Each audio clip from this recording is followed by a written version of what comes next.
आ रहा है सर भाई। चलिए अब ठीक। देखिए, प्रिलिमिनरी एस्टिमेट और अप्रोक्सीमेट एस्टिमेट क्यों रिक्वायरमेंट है, तो पहला चीज़ बताना है कि प्रिलिमिनरी एस्टिमेट किसके लिए आवश्यकता होता है, कि पहले जानने के लिए कि एस्पेक्ट्स ऑफ द वर्क और प्रोजेक्ट की उसका एस्पेक्ट्स क्या है प्रोजेक्ट वर्क का।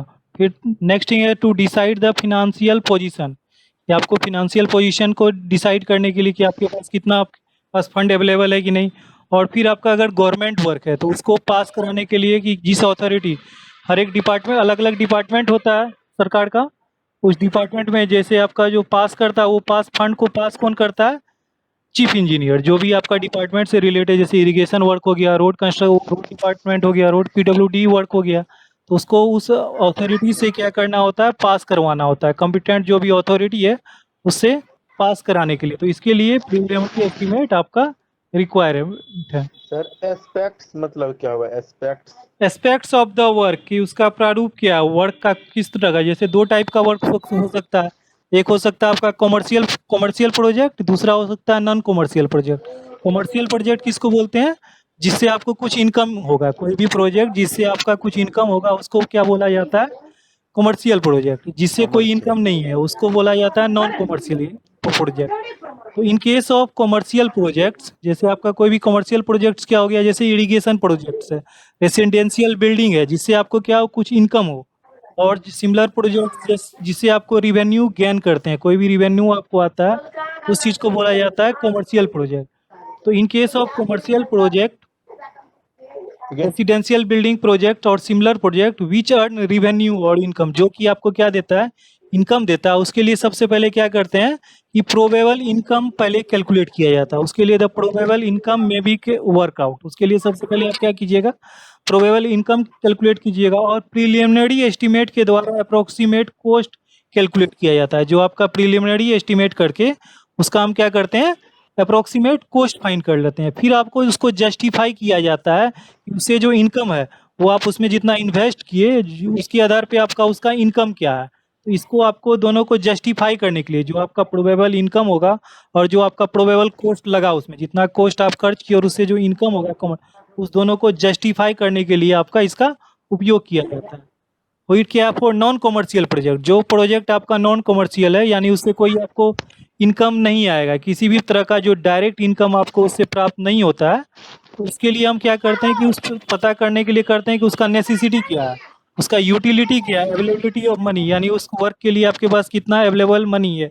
इसके लिए हम क्या करते हैं कि फिर आपका फाइनल डिसीजन लिया जाता है फॉर नॉन कॉमर्शियल प्रोजेक्ट और for project giving no direct return, जिसके द्वारा आपको कोई रिटर्न नहीं मिल रहा है, there necessity, utility and availability of money ETC में बी कंसीडर। उसके लिए हम क्या करते हैं, फंड देखते हैं कितना अवेलेबल है। जैसे वर्क, जैसे मान लीजिए आपको कोई शॉपिंग कॉम्प्लेक्स बनाना है, तो शॉपिंग कॉम्प्लेक्स बनाइएगा तो आप देखिएगा उसमें कितना आपको इनकम हो रहा है, कि जितना है उसके अनुसार उसमें क्या कीजिएगा, इन्वेस्ट कीजिएगा। ठीक है, तो आपके पास कितना फंड अवेलेबल है, फिर उसका अप्रोक्सीमेट कॉस्ट कैलकुलेट करके आप दोनों को जस्टिफाई कीजिएगा कि कितना आपको इनकम हो रहा है और कितना आप उसमें इन्वेस्ट किए, उससे तो final decision sir technical. Complex में बनना नहीं रहेगा तो कैसे सर पता चलेगा कि उसमें इतना इनकम हो रहा है? हाँ, तो वही चीज़ आपको कैलकुलेट करना है एस्टीमेट के द्वारा। पहले आप जैसे ही जो वर्क आप शुरू कीजिए करना चाह रहे हैं, तो उसके पहले आपको क्या करना है कि एस्टीमेट कैलकुलेट करना है। तो अप्रोक्सीमेट एस्टीमेट इसीलिए कैलकुलेट किया जाता है कि आप एक रफ आइडिया, यहाँ पे आपको क्या बोला जाएगा, अप्रोक्सीमेट आप क्या कीजिएगा, उसका एस्टीमेट कीजिएगा, ये अप्रोक्सीमेट कॉस्ट कितना आएगा। और फिर आप अभी अनुमान लगाइएगा प्रोबेबल इनकम, यहाँ पे वर्ड लिखा हुआ है ना कि प्रोबेबल इनकम, एक्चुअल इनकम कितना होगा ये आपको अभी नहीं पता। आप अभी क्या कैलकुलेट कीजिएगा, उससे प्रोबेबल इनकम पता कीजिएगा कि अभी कितना इनकम आपको आएगा। प्रोबेबल इनकम पता चल गया और कितना आप उस पर इन्वेस्ट कर रहे हैं, तो दोनों में आपको एक आइडिया लग जाएगा। कोई भी आप फाइनल डिसीजन जो लीजिएगा उससे पहले आपको क्या करना है, ये अप्रोक्सीमेट एस्टिमेट करना है, प्रिलिमिनरी एस्टिमेट करना है। ये चीज़ आपको समझ गए कि अगर आपका दो तरह का प्रोजेक्ट हो सकता है, एक रेसिडेंस, एक आपका कॉमर्शियल प्रोजेक्ट होगा, दूसरा आपका क्या है, नॉन कॉमर्शियल प्रोजेक्ट होगा। तो कॉमर्शियल प्रोजेक्ट में आपको दोनों को जस्टिफाई करना है, कितना आपको उससे इनकम होगा और कितना आप उसमें इन्वेस्ट कर रहे हैं, इसका एक आइडिया लग जाता है। फिर आपका जो नॉन कॉमर्शियल वर्क है, जैसे नॉन कॉमर्शियल वर्क मान लीजिए आपको अभी कहीं बाढ़ आ गया, फ्लड आ गया, तो गवर्नमेंट अभी क्या बनाएगा, जैसे बाढ़ रहा था आपका घर बनता है ना, कि जहाँ पे जैसे बाढ़ आ गया तो बहुत सारा आदमी एक जगह रहता है, हर एक जिला में या हर एक पंचायत में बाढ़ राहत स्थली बना हुआ है। उस प्रोजेक्ट्स का यूटिलिटी, उसका क्या उपयोगिता है, क्या उसको उसके में कितना फंड दिया जा सकता है, ये सारा आइडिया आपको कहाँ से चलेगा, प्रीलिमिनरी एस्टीमेट से चलेगा। अगर ज़्यादा आप उसमें अभी उसका ज़्यादा यूटिलिटी नहीं है, जैसे हर एक यात्री शेड बनता है, जैसे मान लीजिए रोड के साइड में यात्री शेड देखे होंगे बना हुआ, उसका उसमें आपको कितना फंड अवेलेबल करना, वो किस पे डिपेंड करेगा, उसका यूटिलिटी, वो नॉन कमर्शियल आपका प्रोजेक्ट हो गया, उससे आपको सरकार को कोई इनकम नहीं है। लेकिन इरिगेशन हो गया, रोड हो गया, इससे आपको क्या होता है, सरकार टैक्स वसूलता है, इसमें आप उसको देखा जाता है कि कितना उसमें आपका इनकम हो रहा है और कितना हम उसमें इन्वेस्ट किए। इस चीज़ के लिए आपको किस चीज़ का जरूरी है, प्रिलिमिनरी एस्टीमेट और अप्रोक्सीमेट एस्टीमेट किया जाता है। अब है कि अप्रोक्सीमेट एस्टीमेट प्रिपेयर कैसे करते हैं, तो बताए approximate estimate is prepare from practical knowledge. ये आपका कैसे बनाया जाता है, practical knowledge and cost of similar work, कि आपका जो लोकेलिटी में सिमिलर टाइप का आपका जो आपका length width height same type का बिल्डिंग है, सेम उसका स्पेसिफिकेशन है, स्पेसिफिकेशन सेम है, तो उसको हम कैसे कैलकुलेट करते हैं, अप्रोक्सीमेट एस्टीमेट प्रिपेयर किया जाता है। किसके आधार पे, प्रैक्टिकल नॉलेज के आधार पर। इससे पहले जो बिल्डिंग बना हुआ आपका उसमें कितना खर्च आया, उसका स्टडी करके अप्रोक्सीमेट एस्टीमेट कैलकुलेट किया जाता है। नेक्स्ट है आपका the estimate is prepared showing separately the approximate cost of all important items of work as cost of land, cost of building, cost of road, water supply, sanitary work, electrification, etc। जो आपका cost prepare किया जाता है उसमें separately show किया जाता है क्या, कि all important approximate cost of all important items, जो भी उसमें आपका वर्क में इम्पोर्टेंट आइटम हो गया, जैसे अर्थ वर्क हो गया, ब्रिक वर्क हो गया, कंक्रीट वर्क हो गया, कॉस्ट ऑफ लैंड, लैंड का cost, cost of building, building का कॉस्ट आपको दिखाना है उसमें, कॉस्ट ऑफ रोड्स, यानी आपका कोई प्रोजेक्ट है उसमें रोड को भी आपका अगर इंक्लूड करना है तो रोड का cost, water supply water supply के लिए जो खर्च आएगा, इलेक्ट्रिफिकेशन के लिए जो खर्च आएगा, ये सारा चीज़ का किसमें आपको अप्रोक्सीमेट कॉस्ट में शो किया जाता है।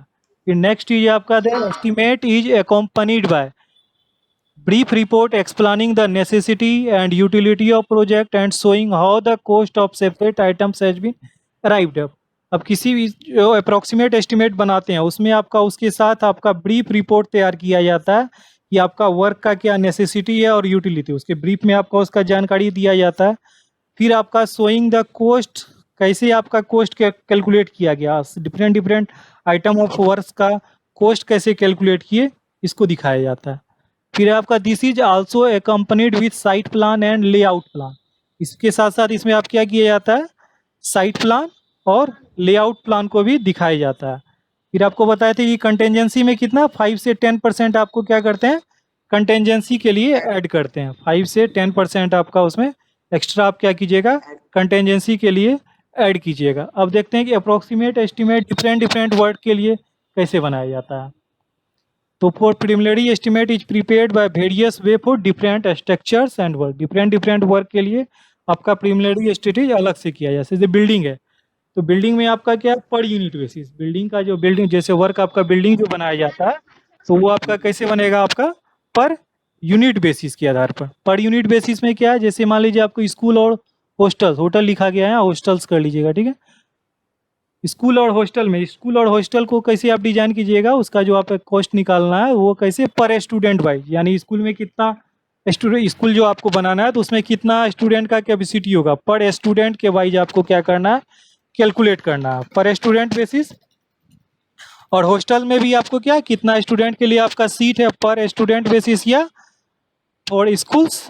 फिर आपका जो क्लासरूम, स्कूल भी आपका क्लासरूम के बेसिस पे भी कर सकते हैं, एक स्कूल में कितना क्लासरूम आपको बनाना है उसके बेसिस पे आपका कॉस्ट निकलेगा। फिर हॉस्पिटल के लिए कैसे करते हैं, पर बेड की, यानी कितना बेड के लिए हॉस्पिटल बन रहा है, 100 बेड 250 बेड्स, उसके अनुसार किसका आपका कॉस्ट निकाला जाता है हॉस्पिटल्स का।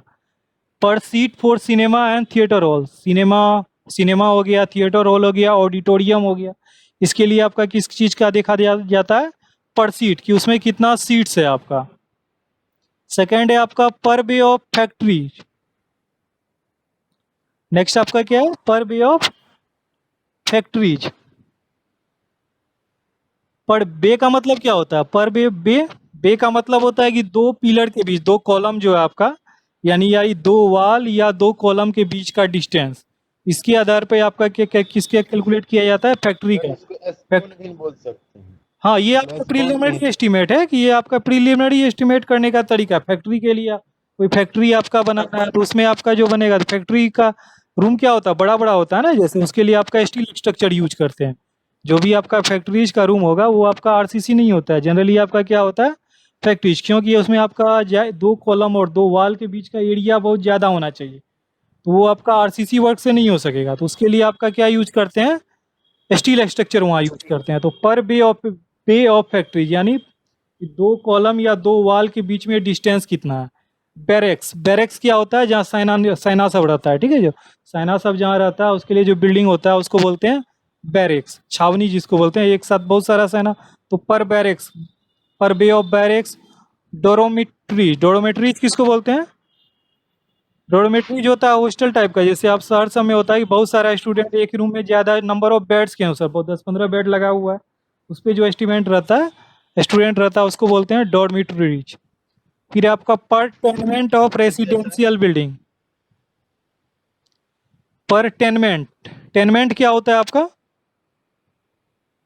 टेनमेंट हुआ कि किराएदार, जैसे कोई भी रेसिडेंशियल बिल्डिंग बनना है तो एक कोई किराएदार है, तो एक किराएदार के लिए क्या होगा, एक बात, जैसे आपका हो गया लिविंग रूम, या जिसमें आपका बेडरूम बोल सकते हैं, एक हॉल होना चाहिए, किचन होना चाहिए, जो क्वार्टर जिसे बोला जाता है ना, एक क्वार्टर रेसिडेंशियल बिल्डिंग में पर आपका फ्लोर पे पर क्वार्टर कितना है, उसके आधार पे आपको क्या किया जाता है, एस्टिमेट किया जाता है। जैसे आपका यहाँ पे एक एग्जाम्पल लिखा हुआ है, approximate cost of 100 bed hospital, यानी आपको क्या करना है, 100 बेड का हॉस्पिटल बनाना है, ठीक है। तो अप्रोक्सीमेट कॉस्ट कैलकुलेट करना 100 बेड हॉस्पिटल के लिए, तो आपका पर बेड के अनुसार, यानी उसका पर बेड के अनुसार मान लीजिए 10,000 पर बेड आपका आ रहा है, तो उसके लिए टोटल आपका अप्रोक्सीमेट कॉस्ट कितना हो जाएगा, 100 बेड का निकाल लीजिए, 10,000, 50 लाख दिया। यहाँ गड़बड़ा गया, 1 लाख 50 लाख कैसे होगा? 50, यहाँ लिखने में गड़बड़ा गया, ठीक है, यहाँ 50 बेड्स होगा तो 50 लाख कैसे होगा?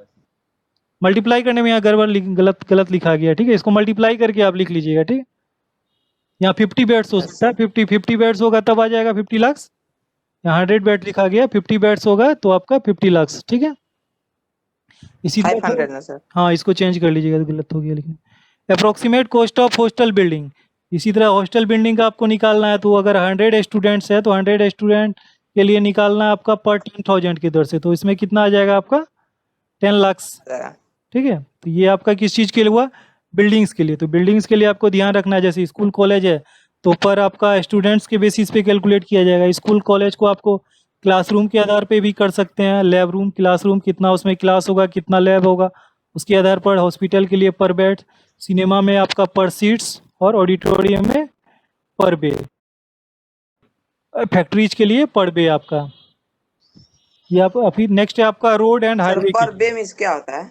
पड़वे बताया ना कि 2 वाल के बीच का डिस्टेंस, जैसे आपका रूम है, जैसे बिल्डिंग है, तो बिल्डिंग में आपका, जैसे फैक्ट्री में क्या होता है, एक बहुत बड़ा रूम होता है, ठीक है। तो 2 वाल के बीच, 2 कॉलम या 2 वाल, अगर 2 वाल है अलग अलग, तो 2 वाल के बीच का जो डिस्टेंस होगा उसको क्या बोलेंगे, बे बोलेंगे, पर बे।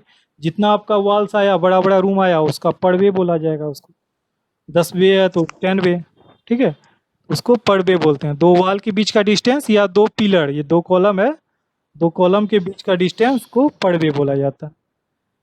फिर आपका रोड और हाईवे के लिए, तो रोड और हाईवे का जो किया जाता है एस्टिमेशन, ये किया जाता है पर किलोमीटर बेसिस या पर माइल।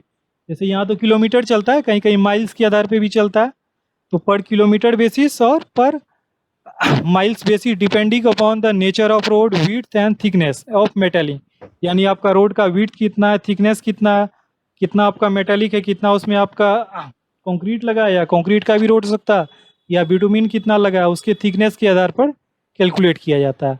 जैसे देख लीजिए एग्जांपल क्या, for 10 kilometre of state highway, यानी आपका स्टेट हाईवे का लेंथ कितना है आपका 10 किलोमीटर, 10 किलोमीटर का आपको हाईवे बनाना है, तो आपका इसमें पर किलोमीटर आपका कितना, 5 लाख, 5 लाख पर किलोमीटर आपका खर्च आ रहा है। तो उसका टोटल कॉस्ट कितना आएगा आपका, टोटल कॉस्ट कितना आएगा, टोटल कॉस्ट आएगा आपका 50 लाख पर किलोमीटर के बेसिस पे। अगर 10 किलोमीटर का रोड है तो 1 किलोमीटर के लिए अप्रोक्सीमेट कॉस्ट कैलकुलेट कर लीजिए, उसको आप उसको मल्टीप्लाई कर दीजिए टोटल लेंथ से, तो आपका क्या आ जाएगा, 50 लाख आ जाएगा। ये आपका रोड और हाईवे के लिए, तो पर किलोमीटर बेसिस रोड और हाईवे के लिए जो करते हैं पर यूनिट बेसिस में पर किलोमीटर आपका लिया जाता है। नेक्स्ट है आपका इरिगेशन चैनल। इरिगेशन चैनल को भी क्या करते हैं पर किलोमीटर और पर माइल बेसिस पे करते हैं। ये डिपेंड करता है किस पे, कैपेसिटी ऑफ चैनल्स, कि चैनल का कैपेसिटी कितना है। फिर है तो ये हो गया इरिगेशन चैनल्स या कैनाल। जो इरिगेशन कैनाल होता है उसका अगर आपको कैलकुलेट करना है अप्रोक्सीमेट कॉस्ट, तो वो किस बेसिस पे कीजिएगा आप, पर किलोमीटर या per mile basis, depending upon the capacity of channel. Channel का कैपेसिटी कितना, जितना आपका ज़्यादा कैपेसिटी होगा उतना ज़्यादा आपका क्या होगा, उसका उतना ज़्यादा कॉस्ट आएगा, तो उसके आधार पे कैलकुलेट किया जाता है।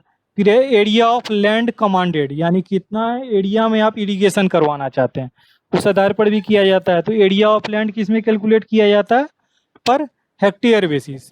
हेक्टेयर में कैलकुलेट करते हैं या पर एकर्स में करते हैं।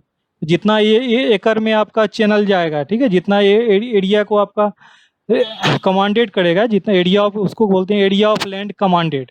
तो इसके लिए आप क्या क्या यूज करते हैं, पर हेक्टेयर बेसिस या पर एकड़ बेसिस। तो इसका एग्जांपल आपका देख लीजिए, एक दिया हुआ है, the approximate cost of 10 kilometre length of irrigation channel, यानी आपका अप्रोक्सीमेट 10 किलोमीटर आपका लेंथ है इरिगेशन का चैनल ऑफ 3 क्यूबिक मीटर यानी पर सेकेंड, यानी उसका रेट क्या है, उससे चैनल से जो फ्लो होगा आपका हर एक सेक्शन से 3 क्यूबिक मीटर पर सेकेंड आपका वाटर फ्लो हो रहा है। तो कैपेसिटी एट द रेट 70,000 पर किलोमीटर, 70,000 पर किलोमीटर के अनुसार कैलकुलेट कीजिएगा, तो आपका टोटल कितना आएगा, आपका 7 लैक्स आएगा। तो इसके लिए आपको इरिगेशन वर्क के लिए आपको पर किलोमीटर बेसिस पे आपको कैलकुलेट करना है। The approximate cost of 10 kilometre length of irrigation channel of 3 cubic metre per second, तो कैपेसिटी कितना आ जाएगा आपका 70,000 पर किलोमीटर के दर से आपका टोटल कॉस्ट कितना आएगा 7 लैक्स। तो ये इरिगेशन चैनल के लिए क्या यूज किया जाता है, आपका पर किलोमीटर बेसिस यूज किया जाता है। अब है ब्रिज और कलवर्ट्स। कोई आप ब्रिज बनाते हैं, ब्रिज में आपका किस पे लिया जाता है, per running metre of span. Span किसको बोला जाता है, स्पैन होता है जैसे आपका 2 पिलर के बीच का डिस्टेंस, जो आपका पिलर बनाया जाता है ब्रिज में, पियर जनरली बनाते हैं ना, फाइल फाउंडेशन होता है वहाँ पे पियर होता है, तो 2 पियर के बीच का जो डिस्टेंस है उसको बोलते हैं स्पैन। 2 पियर के बीच का जो डिस्टेंस है तो स्पैन। अब एक ब्रिज में 10 जितना भी स्पैन है उसको per running metre of span depending upon the road. अब स्पैन का भी डिस्टेंस होगा कुछ, वह एक दो ऐसे 2 स्पैन एक 2 पीले पियर के बीच का डिस्टेंस हो सकता है मान लीजिए 50 मीटर्स। तो उसके आधार पर running metre of span depending upon the roadway. तो per running metre depending upon the roadway, nature and depth of foundation, types of structure पे डिपेंड करेगा। इसका जो अप्रोक्सीमेट है डिपेंडिंग अपॉन द रोडवे, कि उस पर किस टाइप का रोडवे है, nature and depth of foundation की फाउंडेशन का डेप्थ कितना है, टाइप्स ऑफ स्ट्रक्चर, इस पे डिपेंड करेगा कि ब्रिज एंड कलवर्ट्स का। सर तो हाँ बोलिए, हेलो, आवाज सर नहीं आ रही बोले है? सर रोड के अनुसार भी ब्रिज और कलवर्ट का सर स्ट्रक्चर हाँ, जैसे रोड है ना कि आपका कैसे ब्रिज जो बनता है उसमें टू लाइन होता है, किसी में 4 लाइन होता है, किसी में 6 लाइन होता है। तो डिपेंडिंग अपॉन द रोड वे, उसके ऊपर रोड कितना गया है, कहीं आपका 1 वे होगा, कहीं 2 वे होगा, कहीं आपका क्या होगा 4 वे भी हो सकता है, 6 वे भी हो सकता है, डिपेंड करता है ना उस पर कितना, डिपेंडिंग अपॉन द रोड वे, उस पर रोड वे कैसा, 1 वे भी हो सकता है, 2 वे होगा। तो 1 वे है तो कम कॉस्ट आएगा, 2 वे है तो ज़्यादा कॉस्ट आएगा, 4 वे 6 वे इस तरह आपका डिपेंड, उस पर रोड वे कैसा है। Nature and depth of foundation, अब आपका डेप्थ पे फाउंडेशन पे डिपेंड करेगा, नेचर ऑफ फाउंडेशन, कहीं बड़ा ब्रिज जैसे गंगा नदी सब में ब्रिज बनता है तो उसका फाउंडेशन बहुत ही ज़्यादा होता है, पियर फाउंडेशन होता है वहाँ पे, तो वहाँ पे कोई ज़्यादा आपका कॉस्ट कैलकुलेट निकल के आएगा। टाइप्स ऑफ स्ट्रक्चर, आप स्ट्रक्चर किस टाइप का है, स्टील स्ट्रक्चर है, आरसीसी स्ट्रक्चर है, ट्रस है, ब्रिज में भी अलग अलग टाइप है ना, टाइप्स ऑफ ब्रिज भी अलग अलग हो सकता है। एक तो आपका सिंपल कंक्रीट का स्ट्रक्चर होता है, आर्चेज हो सकता है, उसमें ट्रस हो सकता है, तो ये इस पे डिपेंड करता है, आपका टाइप्स ऑफ स्ट्रक्चर पे डिपेंड करेगा। फिर है 4 स्मॉल कलवर्ट्स, जो आपका छोटा कलवर्ट्स है उसका उसमें आपका किस पे कैलकुलेट किया, पर नंबर ऑफ कलवर्ट्स, उसमें कितना नंबर ऑफ कलवर्ट्स है। कलवर्ट्स में क्या होता है, कलवर्ट्स में सिंपल आपका कंक्रीट का पाइप होता है पास करने के लिए, तो कितना नंबर ऑफ उसमें कंक्रीट का पाइप आपका यूज किया गया है उस पर डिपेंड करेगा, कलवर्ट्स ऑफ डिफरेंट स्पैन। इस तरह अप्रोक्सीमेट कॉस्ट ऑफ ब्रिज में भी वर्क आउट सेपरेटली फॉर सब स्ट्रक्चर और सुपर स्ट्रक्चर। इस अप्रोक्सीमेट कॉस्ट आप क्या कर सकते हैं, सेपरेटली भी कैलकुलेट कर सकते हैं कि सब स्ट्रक्चर जो आपका फाउंडेशन है उसका अलग कैलकुलेट कीजिएगा और सुपर स्ट्रक्चर का अलग, तो दोनों तरीके से अलग। कैलकुलेट, हाँ अलग भी कैलकुलेट किया जा सकता है, यानी फाउंडेशन का अलग आप कैलकुलेट कर लीजिए और सुपर स्ट्रक्चर ऊपर वाला जो पार्ट है उसका आपको अलग किया जा सकता है। तो अब जैसे देख लीजिए इसमें एक एग्जांपल है, approximate cost of A bridge, आपको ब्रिज का कॉस्ट कैलकुलेट करना है। ब्रिज ऑफ 3 स्पैन, उसमें आपका स्पैन क्या है, 3 स्पैन है आपका, 3 स्पैन 50 मीटर ईच, हर एक का स्पैन का आपका दूरी कितना आपका 50 मीटर, 2 पियर के बीच जो है, 2 पियर के बीच में आपका 50 मीटर का डिस्टेंस, उसमें कितना स्पैन है, 3 स्पैन है। तो एट द रेट 30,000 पर रनिंग मीटर, यानी आपका 30,000 पर रनिंग मीटर, यहाँ जो कॉस्ट दिया हुआ है पर रनिंग मीटर के आधार पर दिया हुआ है ऑफ स्पैन, तो कम्स टू, तो टोटल आपका 3 स्पैन है, हर एक स्पैन का डिस्टेंस आपका कितना है 50 मीटर, और टोटल कॉस्ट कितना है आपका 30,000, तो इसको मल्टीप्लाई कीजिएगा तो टोटल कितना आ जाएगा 45 लाख। ठीक है, ये समझ गया। इसमें आपको क्या करना है, per running metre of span के आधार पे कैलकुलेट करना है। ये ब्रिज का टोटल आपका 3 स्पैन है ब्रिज में, और हर एक का लेंथ कितना दिया हुआ है 50 मीटर, स्पैन का लेंथ कितना दिया हुआ है, तो टोटल लेंथ ऑफ ब्रिज कितना हो गया, 150 मीटर, टोटल लेंथ कितना हो गया, टोटल लेंथ ऑफ ब्रिज कितना हो गया 150 मीटर, उसको आपको 30,000 पर मीटर के आधार पे मल्टीप्लाई कर दीजिए, तो टोटल कॉस्ट कितना हो जाएगा 45 लाख। सर हाँ बोलिए, सर हाँ बोलिए ना। सर बोले यहाँ तो टोटल 100 होगा ना? क्या? हेलो, हाँ बोलिए। टोटल डिस्टेंस 100 होगा ना? टोटल डिस्टेंस 100 की, यहाँ पे आपका दिया हुआ 3 स्पैन, ब्रिज में जो आपका सर 3 स्पैन, लेकिन सर 2 स्पैन के बीच की दूरी तो सर 50 मीटर में होगा, तो 3 है तो सर 3 स्पैन तो बोला यार, एक स्पैन होता है 2 आपका पियर के बीच का डिस्टेंस, उसको स्पैन बोलते हैं। जैसे आपका 2 पियर है उसके बीच का जो डिस्टेंस होगा वो आपका 1 स्पैन हुआ, तो इसी तरह आपका 3 स्पैन है उसमें बना हुआ, 50 मीटर 50 मतलब मीटर पियर 50 मीटर, 3 स्पैन आपका, तो टोटल आपका लेंथ कितना हो गया 150 मीटर हो गया, 3 स्पैन, तब आपका उसमें 3 इंटू 50 इंटू 30, तो 150 मीटर पर मीटर है आपका, पर मीटर इतना आ रहा है 30,000। ठीक है, पर मीटर रनिंग मीटर में स्पैन का आपका कॉस्ट आ रहा है 30,000 आपका, तो टोटल कितना हो गया 45 लाख टोटल कॉस्ट, इस तरह आप कैलकुलेट किया जा सकता है। फिर है आपका sewerage project and water supply project. Yes sir, हम पियर समझे। सीवरेज प्रोजेक्ट क्या होता है आपका, जो घर से जो भी आपका, क्या सर हाँ बोलिए, क्लियर नहीं आ रहा है। आवाज क्लियर नहीं आ रही है, हेलो, ठीक है सर, अब ठीक। ठीक है ठीक, चलिए नेटवर्क थोड़ा थोड़ा कट रहा है। चलिए अब है सीवरेज सर। प्रोजेक्ट और water supply project. Water supply project क्या है आपका, कि पानी के लिए जो आजकल आप देख रहे होंगे हर जगह आपका नल लग रहा है, ठीक है, तो उसके लिए जो आपका हर घर हाँ हर घर नल योजना के आधार पे, ठीक है, तो उसके लिए जो कैलकुलेट किया जाता है तो उसमें आपका क्या होता है, तो इस जो वाटर सप्लाई प्रोजेक्ट है, जो सीवरेज प्रोजेक्ट है, वाटर सप्लाई प्रोजेक्ट हुआ पानी का आपको घर में सप्लाई जो दिया जाता है। अब जो भी पानी आप यूज किए, जैसे नहाने के लिए, बाथरूम में आप यूज करते हैं, खाना बनाने में यूज करते हैं, तो उसके बाद जो आपका वेस्ट होता है वो जो पानी आपका वो फिर नाली के द्वारा बाहर चला जाता है, उसके लिए जो प्रोजेक्ट निकाल उसको बोलते हैं सीवरेज। जो आपका जिसके जो पाइप की, एक तो होता है वाटर सप्लाई पाइप जिससे आपका फ्रेश वाटर आता है, जो पीने के लिए पानी आता है उसको बोलते हैं वाटर सप्लाई, ठीक है।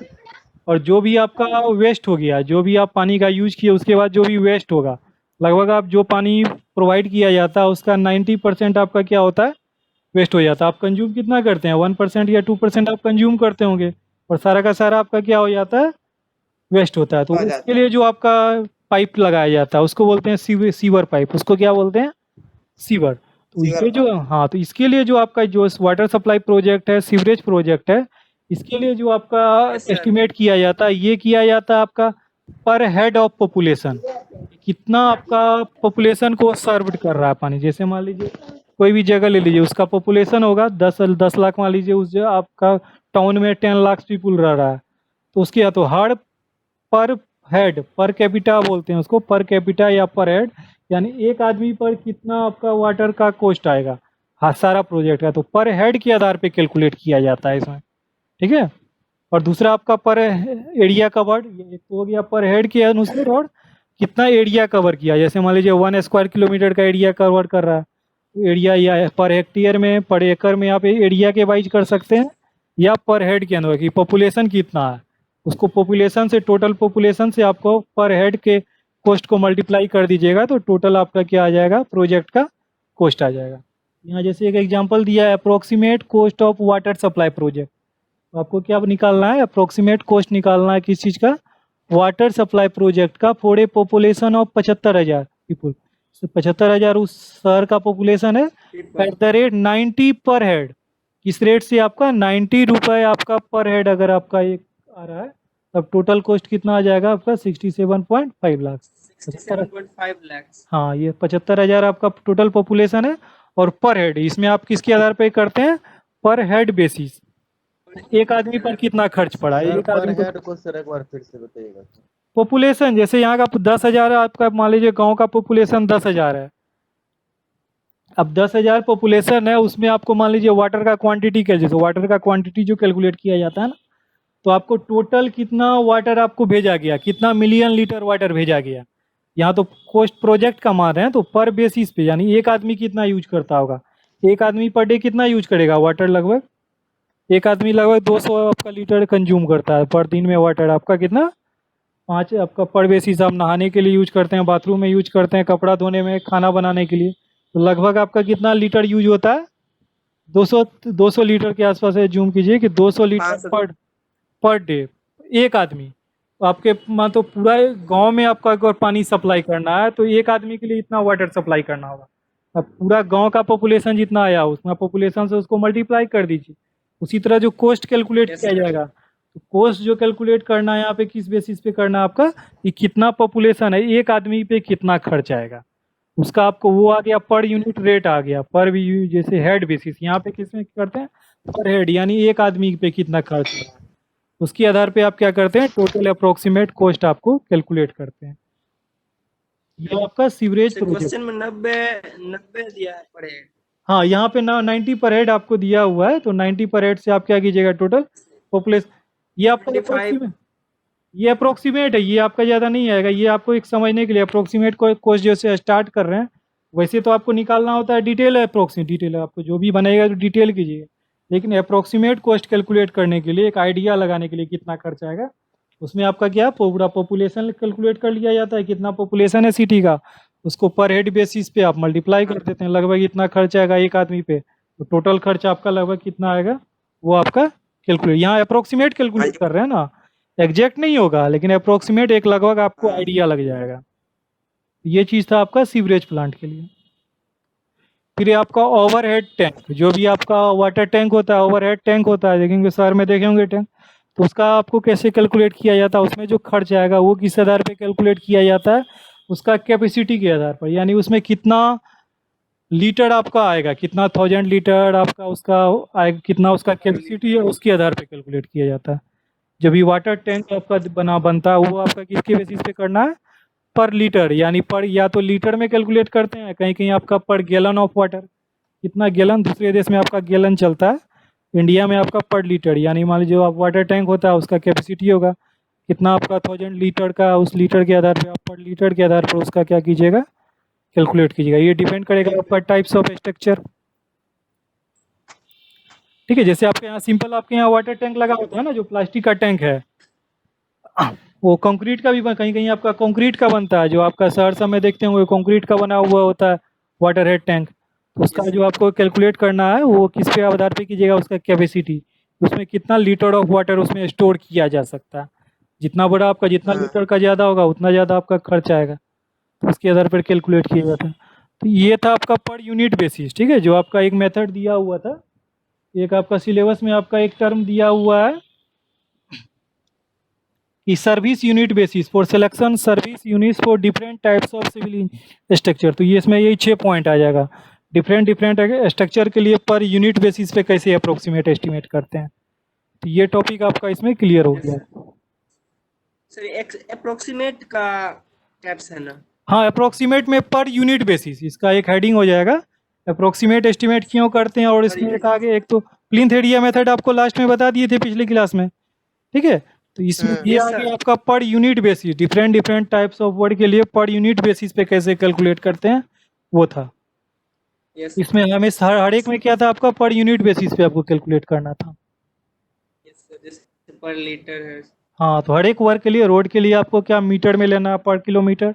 इरिगेशन चैनल है तो आपका उसके लिए पर मीटर, हेक्टेयर के आधार पे भी लेगा, कहीं एरिया लिया जाता है, ब्रिज है तो उसके लिए स्पैन आप कैलकुलेट कीजिएगा, तो उसके आधार पर था। अब चलिए, अब ये होगी आपका, अब एक type, next different types of estimate. Plinth area आपको हम लोग के बता दिए थे, प्लिंथ एरिया में तो कोई दिक्कत नहीं है ना। नहीं सर, प्लिंथ एरिया तो सिंपल था कि आपको क्या करते हैं कि एक्सटर्नल डायमेंशन ऑफ बिल्डिंग। हाँ, तो ये आपका सेकंड, एक तो हो गया यूनिट बेसिस में थी, दूसरा आपका प्लिंथ एरिया।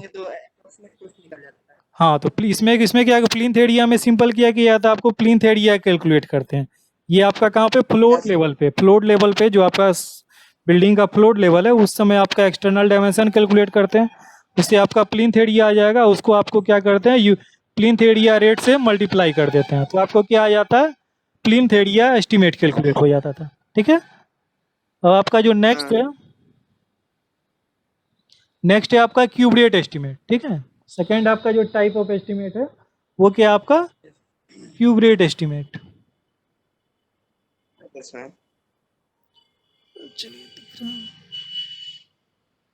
अब देखिए, cube rate estimate is a preliminary estimate. ये भी आपका क्या है, प्रीलिमिनरी एस्टिमेट और अप्रोक्सीमेट का टाइप है आपका। ठीक है, and it is prepared on the basis of cubicle content of the building. ये आपका किसके आधार पे किया जाता है, क्यूबिकल कंटेंट। क्यूबिकल कंटेंट क्या होता है आपका, टोटल आपका उसका वॉल्यूम। क्यूबिकल कंटेंट का मतलब क्या हो गया, volume, length into width into height, length into width into height. Total अगर जो आप कितना लेंथ है बिल्डिंग का, कितना विड्थ है, कितना हाइट है, इसको मल्टीप्लाई कर दीजिएगा तो आपको क्या आ जाएगा, क्यूबिकल कंटेंट कैलकुलेट हो जाएगा। The cube rate being deducted from the cost of the similar building having similar specification and construction in the locality. The cube rate जो आपको कैलकुलेट किया जाता है, जैसे तो आपको पहले क्यूब रेट आपको कैलकुलेट क्यूबिकल कंटेंट कैलकुलेट कर लेना है, उसके बाद उसको क्यूब रेट आपसे मल्टीप्लाई कर लेना है। तो क्यूब रेट कहाँ से आएगा, तो ये आपको कहाँ से कैलकुलेट कीजिएगा, कि जो भी आपका लोकेलिटी आसपास आपका सिमिलर स्पेसिफिकेशन का, सिमिलर क्यूबिकल कंटेंट यानी सेम क्यूबिकल कंटेंट का जो दूसरा बिल्डिंग होगा आपका लोकेलिटी में, उससे आप क्या कीजिएगा, उसका स्टडी करके आपको क्या कर लेना है, क्यूब रेट आपको कैलकुलेट कर लेना है और उससे उसको मल्टीप्लाई कर देना है। तो दिस इज कैलकुलेटेड। सर फिर से बताइए सर, आवाज नहीं आ रहा था। यस सर, फिर से सर रिपीट कर दीजिए। ठीक है, ठीक है। देखिए, क्यूबिकल रेट क्या होता है कि क्यूबिकल रेट का मतलब हो गया उसका क्यूबिकल कंटेंट, क्यूबिक मीटर में। तो क्यूबिक मीटर में क्या क्या कैलकुलेट करते हैं, cube rate estimate is free. तो क्यूब रेट में आप क्या कैलकुलेट करते हैं, बिल्डिंग का लेंथ विड्थ इनटू हाइट, कितना बिल्डिंग का लेंथ है उसको मल्टीप्लाई करते हैं विड्थ से, फिर उसको मल्टीप्लाई किससे कर देते हैं, हाइट से। इसको बोला जाता है क्यूबिकल कंटेंट। क्यूबिकल कंटेंट कितना आपका वॉल्यूम है। स्क्रीन नहीं दिख रहा है सर। स्क्रीन नहीं जा रहा, नो सर, इधर